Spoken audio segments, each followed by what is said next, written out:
हाँ भाई बोलो प्रतीक।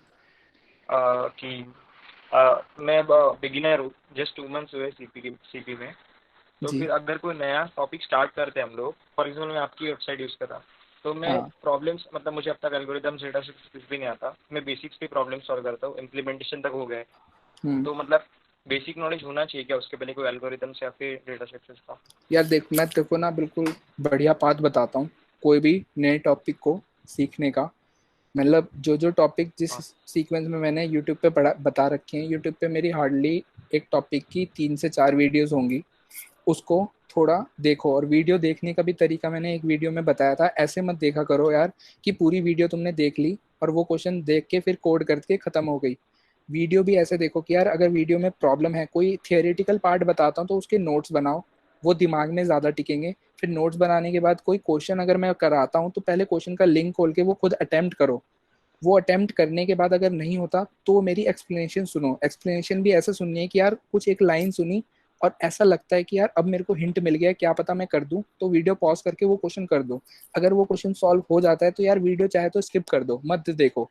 लेकिन अगर नहीं होता तो वीडियो और आगे देखो। और एक्सप्लेनेशन सुनने के बाद कोडिंग पार्ट तो बिल्कुल रेयरली देखा करो।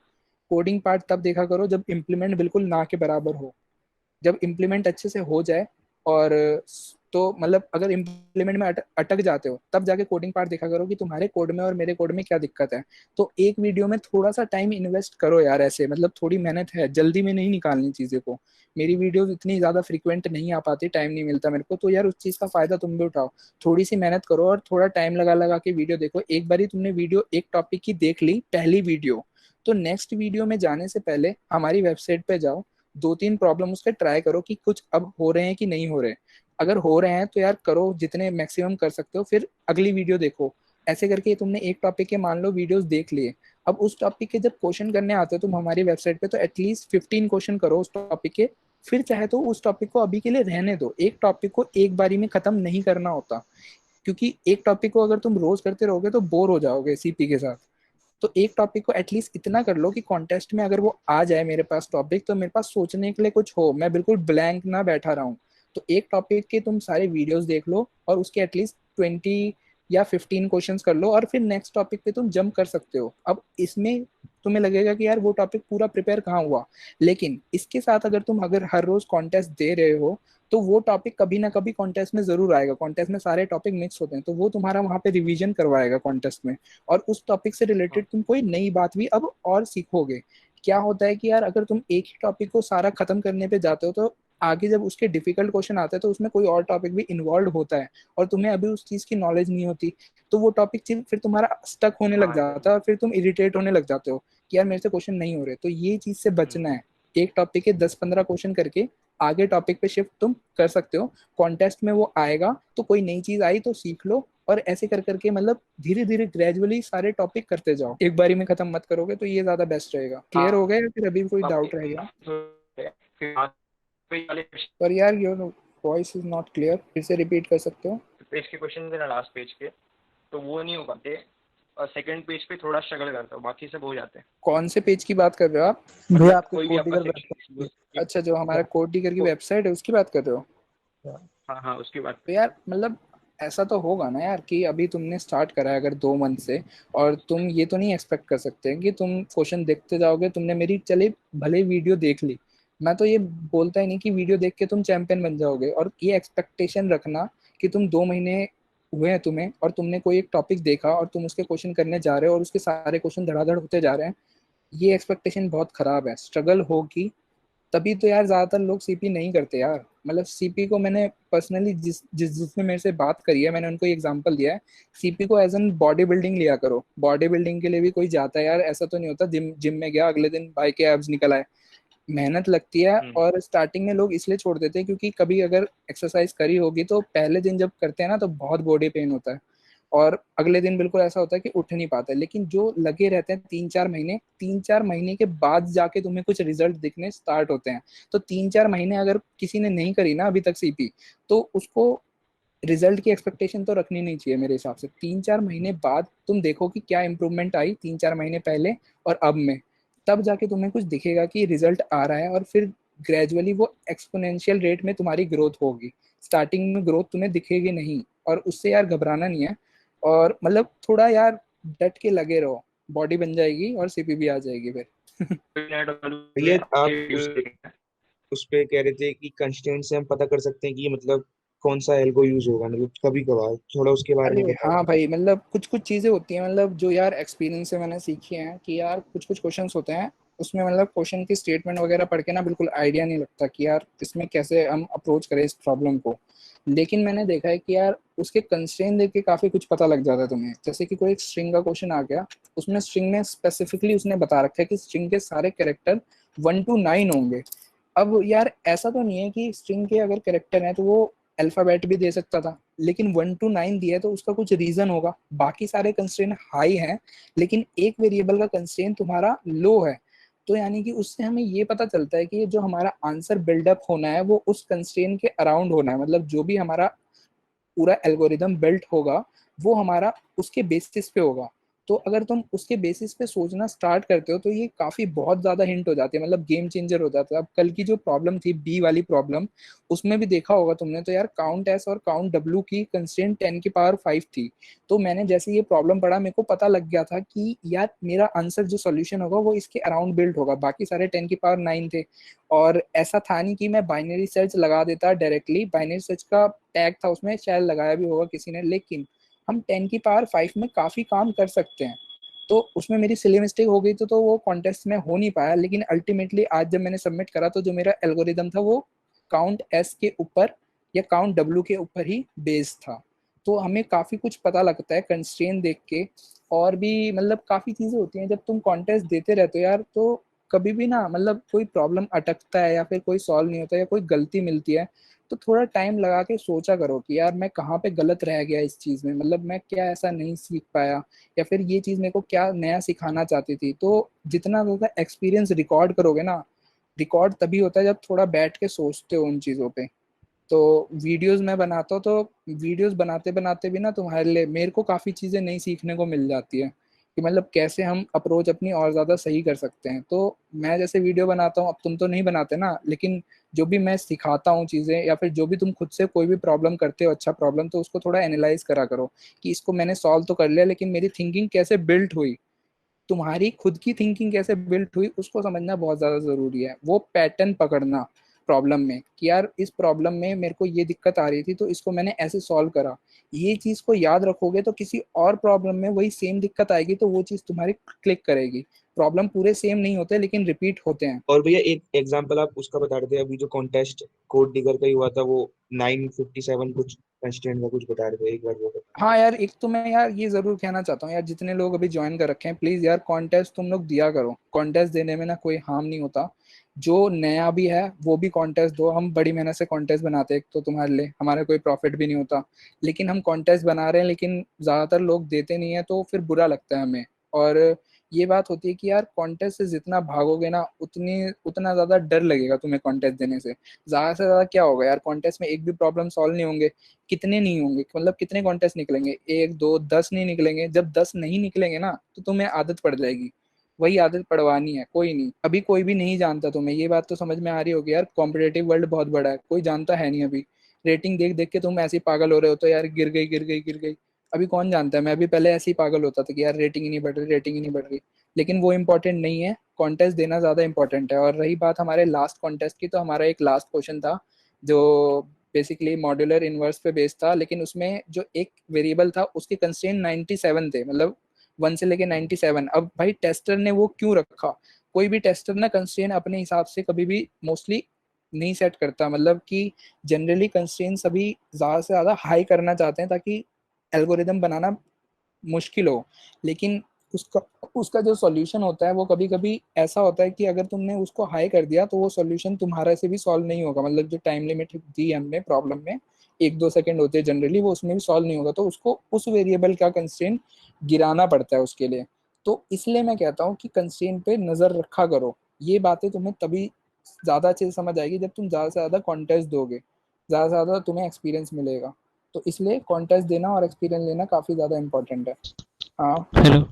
हाँ भाई, मेरे को एक समझा था ना भाई, मतलब एक क्वेश्चन को कैसा समझना चाहिए, जैसे कि लाइक कभी कभी हैकर अर्थ में ऐसा होता है कि वो स्टार्टिंग में कुछ कुछ तो देता है कि इसने ऐसा किया उसने वैसा किया, फिर बाद में बीच में कहा तो असली क्वेश्चन घुस आता है, फिर बाद में इनपुट आउटपुट कंस्ट्रेंट्स। तो मैं कभी कभी ऐसा करता हूँ भैया कि मैं कोड को रन करता हूँ, वो देखता हूँ कि इसमें क्या क्या नहीं है, फिर बाद में डालता हूँ। लेकिन मैं क्वेश्चन पढ़ता हुआ नहीं है, मतलब 90% टाइम्स मैं क्वेश्चन को देखता ही नहीं हूँ भैया। तो भाई तुमने तो खुद ही बता दिया तुम गलती क्या कर रहे हो। आई थिंक हाँ उसमें लेकिन इम्प्रूव करो कि यार सॉल्यूशन के पीछे मत जाओ किसी के भी, क्वेश्चन को अच्छे से पढ़ो और उसको थोड़ा डिवाइड करने की कोशिश करा करो कि क्वेश्चन में मेरे को क्या क्या काम करने हैं। ये काम कभी कभी ये होता है कि तुम्हारे को आइडिया तो लग जाता है कि हाँ ये करना है, लेकिन उसको एफिशिएंटली कैसे करना है उसका तरीका नहीं पता। तो यार फिर अगर आइडिया मेन लग जाता है ना कभी भी हमें क्वेश्चन के अंदर कि यार ये चीज निकालनी है, अगर ये मेरे पास कहीं से आ जाए तो मैं ये प्रॉब्लम सॉल्व कर सकता हूँ, तो तुम्हारी काफी हद तक वो प्रॉब्लम सॉल्व हो जाती है। अब तुम्हें बस उसको एफिशिएंटली करना है, तो उस डायरेक्शन में जब दिमाग जाता है तो उसको वो सॉल्व कर पाता है। लेकिन अगर तुम दिमाग खुले चारों तरफ घुमा दोगे कि यार प्रॉब्लम तो पढ़ ली, अब कहाँ सोचना है किस पे सोचना है मेरे को कुछ नहीं पता, तो बहुत मुश्किल हो जाएगा। जो पिछली बात मैं कर रहा था कंस्ट्रेन की, अब कंस्ट्रेन तुमने ध्यान दिया तो तुम्हारा ध्यान गया इस कंस्ट्रेन के अगर अराउंड में अपना सॉल्यूशन बनाता हूँ तो काफी मेरी हेल्प हो सकती है। तो यार तुम्हारा फिर एक डायरेक्शन में दिमाग सोचने लगा ना कि इसके अराउंड में सॉल्यूशन कैसे बना सकता हूँ, फिर ऐसी क्या चीज़ है जो इस पे डिपेंड करती है। तो ऐसे करके किसी एक डायरेक्शन में भी अपना सॉल्यूशन अगर सही डायरेक्शन में जाता है ना, तब हमारा आंसर बिल्ट होना शुरू होता है। पूरा लॉजिक एकदम से नहीं आता कभी भी। तो इस पे ज्यादा फोकस करो, बिल्डिंग पे, एक एक करके। भैया एक बार फिर से बोला ना, और एक और भैया अगर यार मेरे क्वेश्चन को समझ लगता है में। बहुत सारे लोगों के बहुत सारे डाउट होते हैं। भैया एक यार बार ये चीज ये हेलो भैया, ये एक बार चीज एक बार मतलब मेरे को ऐसा फील हो रहा है कि एक दो हफ्तों में ये चीज कर लेनी चाहिए हमें। भैया लेकिन एक लास्ट फाइनल क्वेश्चन भैया, हाँ भाई मतलब ये पूछ तो लो बोल दो पूछ ना लो। भैया कि अगर क्वेश्चन समझ में नहीं आ रहा लेकिन फिर भी वो करना इंपॉर्टेंट है, तो क्या करना भैया? लाइक मेरे को 90% ऑफ टाइम्स क्वेश्चन समझ में नहीं आता, तो भाई क्या कितना करूँ? एक्सपीरियंस हुआ अभी कॉम्पिटेटिव प्रोग्रामिंग में? हाँ, एक महीना भी नहीं। तो यार मैंने अभी जो बात बोली 4 महीने वाली, भाई जिम में मेहनत तो कर पहले, एब्स कैसे निकलेंगे यार। हाँ थोड़ा भैया लेकिन टाइम इन्वेस्ट करो। क्वेश्चन समझ नहीं आता तो किसी फ्रेंड से पूछो, हमने ग्रुप बना रखे हैं डाउट ग्रुप, उस पे डालो। हालांकि मैं मानता हूँ कि बहुत बारी हम सॉल्व नहीं कर पाते, फिर भी यार डालोगे तो कोई ना कोई अच्छे कोडर होते हैं वो कर देते हैं डाउट सॉल्व। लेकिन भाई क्वेश्चन को मतलब। ठीक से पढ़ना पड़ेगा लेकिन तुम्हें। हाँ मतलब लेकिन अगर मेरे को तो प्लेसमेंट सर पे है, मतलब मैं फोर्थ ईयर का हूँ, तो हाँ वही तो, हाँ तो इसलिए भैया मतलब अगर कुछ लाइक ऐसा ट्रिक रहता कि इनपुट नहीं यार देखो देखो आउटपुट शॉर्ट देखो। नहीं यार मतलब शॉर्टकट के लिए अगर जाओगे तो फिर तो नहीं हो पाएगा। मैं ये बात उस समय कहना चाहता था, किसी थर्ड ईयर ने पूछा था कि यार थर्ड ईयर में आ गए हैं, ना तो सीपी बढ़िया है ना तो प्रोजेक्ट बढ़िया है। तो मैं यार एक बात कहना चाहता हूँ कि अभी देखो लेट तो हो गए हैं, तो लेट अगर होने को तुम मतलब कवर अप करना चाहते हो किसी शॉर्टकट से, तो ये और ज्यादा खतरनाक चीज है। मतलब अभी तुम आप फोर्थ ईयर में हो, तुम बोल रहे हो तो सॉरी यार, कोई भी सीनियर हो तो यार बुरा मत मानना, मतलब नहीं नहीं, थोड़ी कोई बात नहीं। खराब आदत है। तो उसके बाद मैं ये बोलना चाहता हूँ कि अगर यार लेट तो ऑलरेडी हम लोग हो गए हैं, अगर अभी नहीं हुआ तो यार शॉर्टकट से उसको कवर अप नहीं कर सकते। लेकिन ऐसा नहीं है कि यार कॉलेज अगर खत्म हो गया तो लाइफ खत्म हो जाती है। ये 1 साल का टाइम तो है ना, फोर्थ ईयर पे हो अगर आप, तो आप 1 साल के टाइम में अच्छे से मेहनत करके भी कर सकते हो। ऐसी बात नहीं है ऑफ कैंपस नहीं लगती बाद में। तो ऑफ कैंपस की सोचो दिमाग में पहले ही, ऑन कैंपस चलो कोई नहीं वो बहुत मुश्किल है, लेकिन ऑफ कैंपस के लिए प्रिपेयर करना है। तो आपको 1 साल मतलब जितना जो टाइम देना है, जितना बाकी बच्चों ने दिया है उनकी लगी है तो उतना तो देना ही पड़ेगा, शॉर्टकट कोई भी नहीं है। आराम से ये टाइम प्रोडक्टिवली यूज करो। लेकिन अगर तुम ऐसे रहोगे यार कि सीपी भी जल्दी हो जाए यार प्रोजेक्ट भी जल्दी हो जाए, दोनों करना है, तो बीच में फंस के रह जाते हैं कि पहले आधे टाइम सीपी करते हैं आधे टाइम प्रोजेक्ट करते हैं। फिर होता क्या है, ना तो अच्छा प्रोजेक्ट बनता है ना तो अच्छी सीपी बनती है। इससे अच्छा यार 6 महीने हमने सिर्फ सीपी कर ली होती तो यार सीपी के दम पे कहीं घुस जाते। कोड शेफ पे अगर तुम 6 स्टार होते हो ना, तो यार जो डायरेक्टली कंपनी या फिर मीडिया.नेट उसमें अगर ऑफ कैंपस अप्लाई करते हो तो काफी अच्छी अपॉर्चुनिटी होती है, क्योंकि कोड शेफ वो कंपनी चलाती है। तो ये बात मेरे को किसी सीनियर से पता लगी थी। तो सीपी के दम पे भी डायरेक्टली तुम उस कंपनी में घुस सकते हो, या फिर 6 महीने तुम डेवलपमेंट करते हो। डेवलपमेंट भाई सिंपल ऐसी नॉर्मल प्रोजेक्ट नहीं, डेवलपमेंट करा तुमने, थोड़े बहुत हैकाथॉन भी करे कि कुछ नया बिल्ड करा अपना, तो डेवलपमेंट में भी दिखना चाहिए कि भाई कहीं ना कहीं तो मेहनत दिखनी चाहिए ना, कि कहीं तो स्ट्रांग हो, कुछ भी स्ट्रांग हो। फिर अगर एक चीज स्ट्रांग हो जाती है तो दूसरी एवरेज भी रहती है तो चलता है। तो यार जल्दी मत करो, एटलीस्ट मैं कहूंगा कि यार कम से कम 4 से 5 महीने सीपी करो आराम से। उसके बाद प्रोजेक्ट स्टार्ट करना और ऑफ कैंपस अप्लाई करना स्टार्ट करना। अगर नहीं भी लगती तो भी यार लाइफ नहीं खत्म हो रही, लाइफ बहुत बड़ी होती है। नौकरी वोकरी तो यार लगती रहती है, छूटती रहती है। इतना ज्यादा हाइपर नहीं करना होता इन सब चीजों को। लग गई तो लग गई, नहीं लगी तो यार कुछ ना कुछ तगड़ा हो जाएगा, ये सोच के चला करो। नहीं लगेगी तो भाई स्टार्टअप खोल लेना, ठीक है। बहुत चलाना है भाई इसको। 4-5 महीने की छुट्टी में हो सकता है कंपनी क्रैक? क्या भाई, 4 5 महीने में बड़े आराम से कर रखा है यार, बहुत लोगों ने कर रखा है। बस ये होता है कि उस समय बिल्कुल स्पेसिफिक कंपनी स्पेसिफिक करते हैं। और जो लोग वो करते हैं ना यार, उनकी डेडिकेशन लेवल होती है, वो खुद से झूठ नहीं बोलते। वो हर रोज 10 15 क्वेश्चन निकाल रहे होते हैं और अच्छे लेवल के निकाल रहे होते हैं, सब कुछ भूल भाल के। उनके दिमाग में बस एक चीज होती है कि कंपनी 4 5 महीने वाला बाद आने वाली है और हमने वो क्रैक करना है। समझ गए? तो मतलब वो कंपनी पे सिर्फ करते हैं, मतलब सीपी नहीं करते वो लोग, मतलब लीड कोड वगैरह हाँ और वैसे करते हैं ना? हाँ, वो वैसे करते हैं, लेकिन उसमें भी काफी ज्यादा स्ट्रगल होती है। वो तरीका भी कोई आसान नहीं है, काफी चीजें नहीं हाँ समझ हाँ। में आती। उसके लिए भी भाई उनको बहुत ज्यादा स्ट्रगल करनी पड़ती है। वो गारंटेड वे नहीं है, पहले ही बता देता हूँ। हाँ भाई, ये डिस्ट्रैक्शंस और मतलब देखो भाई, हाँ, एक मिनट, मतलब कभी कभी ऐसा तो भैया कि मैं प्रॉब्लम सॉल्व करता हूँ, वो 3 घंटे में सॉल्व करता हूँ, फिर भी नहीं होता। फिर बाद में ऐसा होता है, चल बे चल, इस प्रॉब्लम को कौन तो सॉल्व करेगा, चल आज का दिन ही हाँ बेकार मैं है, कुछ भी नहीं करते समझ। हैं। और ऐसा ऐसा एक दिन निकल जाता है, ऐसा ऐसा करते इसलिए करते ऐसा मेरा इसलिए पूरा होता है, लॉकडाउन मैं ऐसे निकल बताता गया हूँ। भैया। सच में अरे भैया। यार, मतलब ये मेरे ख्याल से 50 to 70% ऑफ द जितने भी यहाँ पे प्रेजेंट होंगे ना, उन सबकी दिक्कत होगी, तभी इतनी ज़्यादा इम्प्रूवमेंट नहीं होती, डेडिकेशन लेवल नहीं आ पाता। मतलब वरना तो सभी 4 महीने के अंदर ना एक्सपर्ट बन सकते हैं, ये मैं मानता हूँ कि कभी अगर। कभी गिर जाता है वो, मतलब कॉन्फिडेंस कैसे हाँ करे यार, फिर? मतलब गिर जाता है या फिर थोड़ा होता है कि यार परेशान हो जाते हैं, थक जाते हैं कि भाई नहीं हो रहा तो छोड़ देते हैं। फिर लेकिन समझ में आता है कि भाई नहीं करना तो पड़ेगा, फिर करने बैठ जाते हैं, तो ये थोड़ा होता है।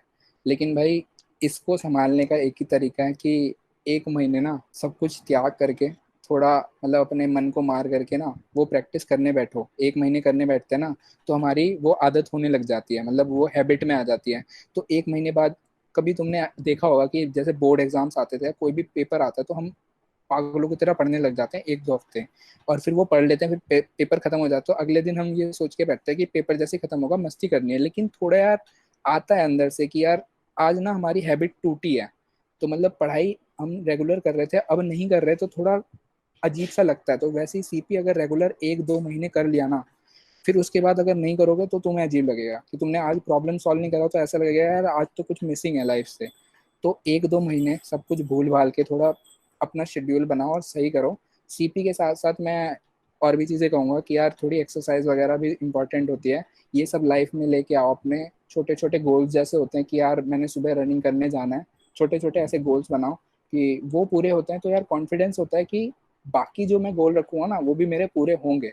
तो सीपी करनी है और हेल्थ भी देखनी है अपनी, और कॉलेज लाइफ भी संभालनी है अपनी। तो यार किसी एक डायरेक्शन में तो थोड़ा कुछ सेक्रीफाइस करना पड़ेगा। मतलब अगर तुम ये सोच रहे हो कि यार मस्ती भी करनी है और लेट भी हम पहले ही हो रखे हैं, लेट तो बहुत सारे लोग हो रखे हैं ऑलरेडी, और लेट होने के बाद भी मस्ती करनी है और तुम चाहते हो तुम्हें वही चीज मिल जाए जो किसी और ने अचीव करा है उस टाइम पे जब उस तुम मस्ती कर रहे थे वो मेहनत कर रहा था, तो यार ये तो पॉसिबल नहीं है। हर रोज अपना ना जब सुबह उठते हो तो यार गोल डिसाइड करा करो कि तुम्हें 3 महीने के अंदर क्या करना है, खुद को याद दिलाना होता है। ब्रेन को अगर तुम नहीं बताओगे कि तुम्हें क्या करना है तो ब्रेन ऐसे ही हाँडता रहता है इधर उधर। लेकिन हर रोज सुबह उठ के और हर रोज सोने से पहले अगर खुद को बताओगे कि यार मेरे को ये अचीव करना है, मेरे को ये अचीव करना है, तो फिर ब्रेन भी उसी डायरेक्शन में जाता है कि भाई अगर ये करना है तो जब भी तुम टाइम वेस्ट करोगे तो उसका ख्याल आएगा तुम्हारे दिमाग में कि तुम्हें ये करना है, लेकिन तुम कहाँ पे टाइम वेस्ट कर रहे हो अपना फालतू में। तो फिर वो थोड़ा रुकता है। बाकी ये थोड़ा प्रैक्टिस से आता है। मतलब यार दुनिया तभी तो परेशान है, तभी तो सारे अमीर नहीं बन जाते यार, डिस्ट्रैक्शन ही तो है सारी, वरना तो सारे ही बन जाते।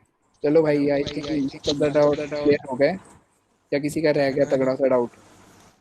भाई डेवलपमेंट और कोड सीपी का एक तो बता दो। भाई देख, इतना सारा लेक्चर सुन लिया यार, फिर भी यार ही पूछ रहे डेवलपमेंट रेसिपी। चलो एक सिंपल सी बात बता देता हूँ, मतलब जो मेरे को किसी आईआईटीएन बंदे ने बताई थी, 4th ईयर भैया थे। तो बेसिकली उन्होंने मेरे को ये बताया था कि डेवलपमेंट तब शुरू करना जब कॉम्पिटिटिव का लेवल तुम्हारा बन जाए।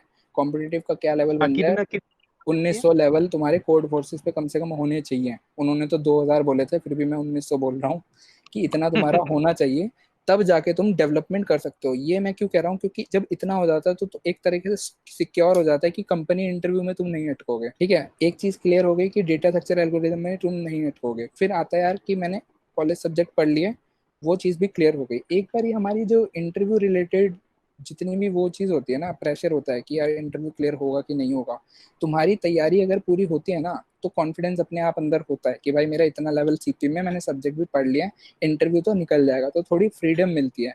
जब फ्रीडम मिलती है तो बंदा वो करता है जो उसको पसंद है, जबरदस्ती के काम नहीं करता। और जबरदस्ती के काम अगर तुम नहीं करोगे तो ज़्यादा सक्सेस मिलती है। तो मैं यही कहूँगा कि सीपीए में थोड़ा लेवल बना लो, या फिर इंटरव्यू क्वेश्चन करते हो तो कोई नहीं, इंटरव्यू क्वेश्चन करो, लेकिन हर एक टॉपिक को अच्छे से मास्टर कर लो। फिर उसके बाद डेवलपमेंट करते हो तो सही है। या फिर जैसे शिवम ने बताया पहले कि वेकेशंस में करते हो तो ज़्यादा बेटर रहेगा। डे टू डे में ऐसे ही बहुत काम होते हैं यार, सीपी कर लो वही बहुत ज़्यादा हो जाता है। डेवलपमेंट और सीपी साथ साथ लेके चलना बहुत मुश्किल है। अगर तुम अभी सीपी लेके चलते हो तो यार जब वेकेशंस आते हैं तो सिर्फ उस समय कॉन्टेस्ट कॉन्टेस्ट भी दे दोगे तो चलेगा, और डेवलपमेंट कर लो मोस्ट ऑफ द टाइम। ये सही पैटर्न है करने का। बाकी सबके अपने अपने व्यूज हैं, वो किसी भी हिसाब से कर सकता है। किसी को सीपी नहीं करनी हो ना करे, डेवलपमेंट करनी हो डेवलपमेंट करे, वो अपने व्यूज हैं। ठीक है, मेरे को जो बेस्ट लगा मैंने वो बता दिया। चलो भैया भैया भाई, सोते नहीं हो क्या यार तुम लोग? चलो बोलो यार। लो भैया, हाँ सॉरी टू आस्क, जानता हूँ बहुतों ने पूछा होगा, बट एक बार आप सॉल्व का एक छोटा सा वे बता दीजिए, सही तरीका। मतलब मुझे समझ ही नहीं आता, कॉन्टेस्ट दे लेता हूँ, उसके बाद ए बी बन जाते हैं, उसके बाद फिर आप सी फोर्थ और ईयर डी में हो पे। क्या? नहीं नहीं, मैं तो सेकेंड ईयर में एंटर करा है मैंने, ये दो तीन आईडी में में। आपका दिखा रहा है फोर्थ ईयर, में डर गया, भैया बुला रहे हैं मेरे को। नहीं नहीं, 4 ईयर बीटेक लिखा अच्छा हुआ अच्छा। है। अच्छा अच्छा। 4 ईयर कोर्स है। ठीक है, तो यार अपसॉल्व का मैंने जैसे पहले ही बताया था, मैं दोबारा बता देता हूँ कि अपसॉल्व करनी हो तो यार पहले प्रॉब्लम को खुद से ट्राई करो 1-2 घंटे। उसका टैग भी आ जाते हैं कॉन्टेस्ट खत्म होने के बाद, तो टैग पे कम से कम सोच लिया करो कि टैग जो दे रखे हैं उसके वो अराउंड क्वेश्चन टैग्स बिल्ड हो सकते टैग्स हैं कि नहीं। कहाँ से ढूंढते हैं, वो क्वेश्चंस के साथ अरे टैग्स? प्रॉब्लम प्रॉब्लम पेज जो होती है ना, उसकी या को जब रीलोड करोगे कॉन्टेस्ट के 1-2 घंटे बाद, तो नीचे ही तुम्हें टैग भी मिल जाएंगे, जहाँ पे ट्यूटोरियल लिखा आता है ओके। उसके जस्ट ऊपर ही होता है। तो वहाँ पे तुम टैग दिखेंगे तो थोड़ा 1-2 घंटे उन पे सोचो, किसी भी एक टैग पे। अलग अलग टैग होते हैं तो अलग अलग चीज़ों से सॉल्व हो सकते हैं। वो नहीं होता तो फिर एडिटोरियल खोलो, एडिटोरियल आते हैं तो फिर एडिटोरियल धीरे धीरे पढ़ना स्टार्ट करो। कि मान लो एक पैराग्राफ मिल गया तो देखो कोई हिंट मिली क्या, कुछ सॉल्व कर पाए, फिर पूरा खत्म कर लिया एडिटोरियल। तो खुद से 1 घंटा और लगाओ। एडिटोरियल कोड फोर्सेस के, राइट?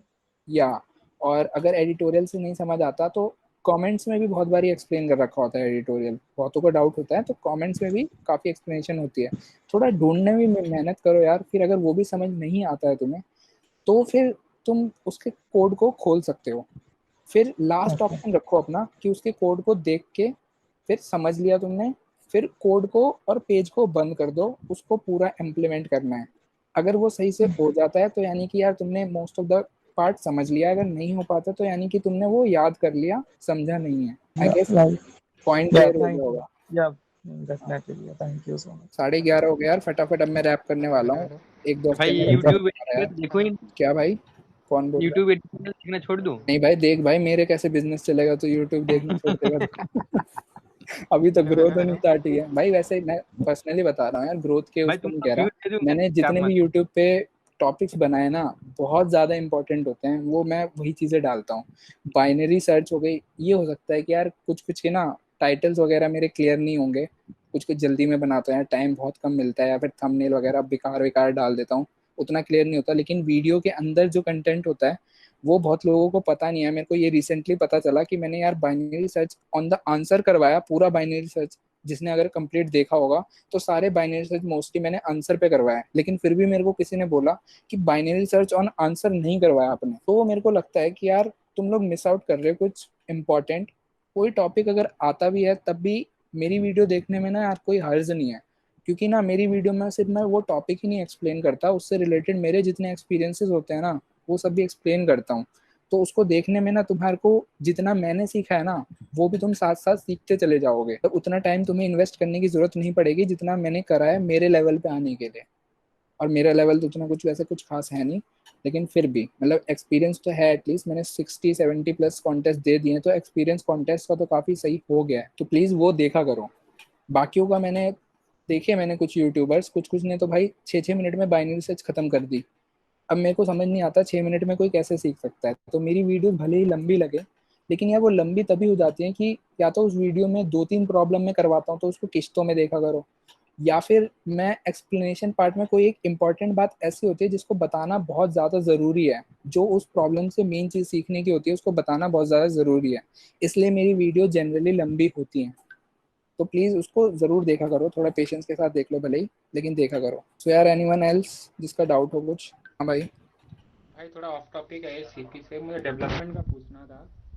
यार डेवलपमेंट में तो यार मैं अभी नूब हूँ, मतलब वर्जिन कह सकते हो तुम मुझे, क्योंकि डेवलपमेंट मैंने करी नहीं है बिल्कुल भी। अभी मैंने रिसेंटली स्टार्ट ही करा है ऐप डेवलपमेंट फ्लटर के साथ। तो अगर डाउट तुम पूछ लो, मैं बता पाया तो सही, वरना शिवम सिंगल सर क्लियर करेंगे आपका डाउट अगर वो होंगे अभी। आइडिया कुछ आ गया मेरा। थोड़ी यार वॉल्यूम बढ़ा दो, आवाज़ नहीं आ रही तुम्हारी। हाँ भाई और जोर से। Hello hello. हाँ भाई बोलो। हाँ मतलब आइडिया मेरा आ गया है कि ये चीज़ करना है, लेकिन इम्प्लीमेंटेशन का जो बेस चाहिए रहता है ना, वो समझ नहीं आता है। तो इसका कुछ लाइक अभी यार मुझे इसके लिए ना, जैसा वेब डेवलपमेंट में है, मुझे अभी जावास्क्रिप्ट एचटीएमएल सीएसएस सब अच्छे से आता है। अच्छा। बैकएंड में भी जैसा मुझे फ्लास्क वगैरह आता है, लेकिन अभी जैसा मुझे कुछ बनाना है, जैसा एक समझ लो सर्च इंजन टाइप ही बनाना है हम्म। कि मैं कुछ वर्ड सर्च करूंगा, उसके रिलेटेड मुझे इमेजेस आएंगे सब वेब से। हम्म। तो अभी इसमें इसको इम्प्लीमेंट कैसे करूँ, मुझे वो नहीं समझ आता है।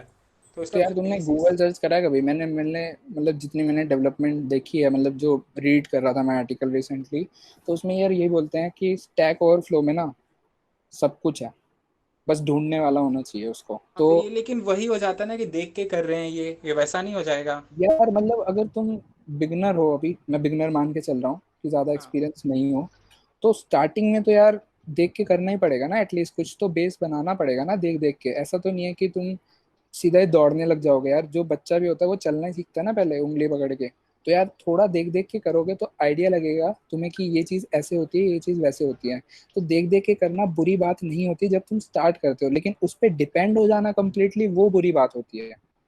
हेल्प लेना स्टार्टिंग में उतनी बुरी बात नहीं होती यार। थोड़ी इम्प्लीमेंटेशन सीखो, कुछ चीज़ें डेवलपमेंट तो यार वैसे मैं यही मानता हूँ कि थोड़ी याद करने वाली चीज़ें भी होती हैं वेब डी वगैरह में या किसी और में। थोड़ा याद करना होता है कि यार ये चीज़ ऐसे होती है, ये चीज़ वैसे होती है। फिर जितनी ज़्यादा अच्छी सी प्रैक्टिस होने लग जाती है, वो फिर क्लियर होने लग जाता है कि अच्छा ये ऐसे बनेगा या वैसे बनेगा।